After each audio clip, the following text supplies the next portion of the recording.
किताब में तो मेरा कंट्रीब्यूशन है और मेरी अपनी बेटी है, उसके ऊपर हमने लिखा है।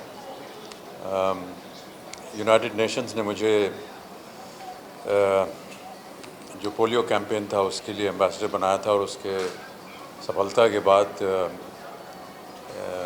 गर्ल चाइल्ड के ऊपर भी मुझे एम्बेसडर बनाया है और हम सब मिल कर के इसी लक्ष्य में काम करते हैं कि जो नारी जो है वो देश की 50% शक्ति होती है, उसको उसका हक, उसका कर्तव्य मिलना चाहिए। और मैं अपने लिए ये केवल इतना कह सकता हूँ कि मैंने तो कभी अपने स्वयं परिवार में बेटी और बेटा में कोई अंतर नहीं रखा है और कई बार मैं ये कह चुका हूँ कि मृत्यु के बाद जो कुछ भी मेरा छोटा मोटा होगा वो आधा आधा पूरा मैं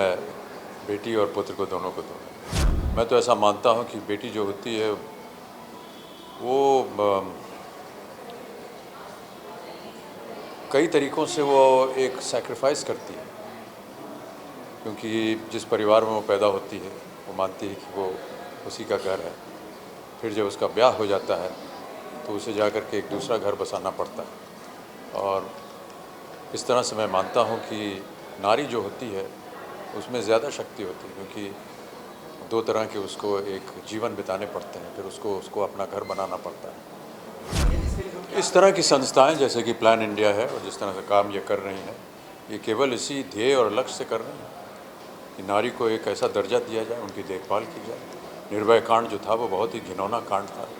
और मेरा ऐसा मानना है कि समाज भी बहुत सचेत हो गया है। आज देख लिया आपके सामने इतनी जर्नलिस्ट हैं खड़ी होती हैं। आजकल सारे जर्नलिस्ट तो एक्चुअली जर्नलिज्म ही बंद हो जाए अगर लड़कियां ना हो तो, मेरे हिसाब से तो आजकल जो समाचार लोगों तक पहुंच रहे हैं वो भी लड़कियों की वजह से ही पहुंचते हैं। कुछ दायित्व तो निभाने के लिए मुझे लगता है कि वो तैयार होती हैं हमेशा और माँ बाप भी शायद अंदर से कितना भी बेटा बेटा करते हो लेकिन बेटी पर इतना ज़्यादा रिलाय करते हैं, इतनी स्ट्रेंथ उनको मिलती है कि वो आप चाहे वो बोले ना लेकिन अंदर से वो ये महसूस करते हैं। मेरी बेटी मेरी शक्ति किताब के लिए इसमें जितने भी सेलिब्रिटीज़ चुने गए हैं उसकी बेसिस ये थी कि उनका अपनी बेटियों के साथ किस तरह का रिश्ता रहा है और किस तरह से उन्होंने अपनी बेटियों को आगे बढ़ने के लिए उत्साहित किया है, किस तरह से उन्होंने अपने बेटियों को सशक्त बनाने की कोशिश की है और किस तरह से वो दूसरे लोगों के लिए एक यूँ कहना चाहिए कि रोल मॉडल बने।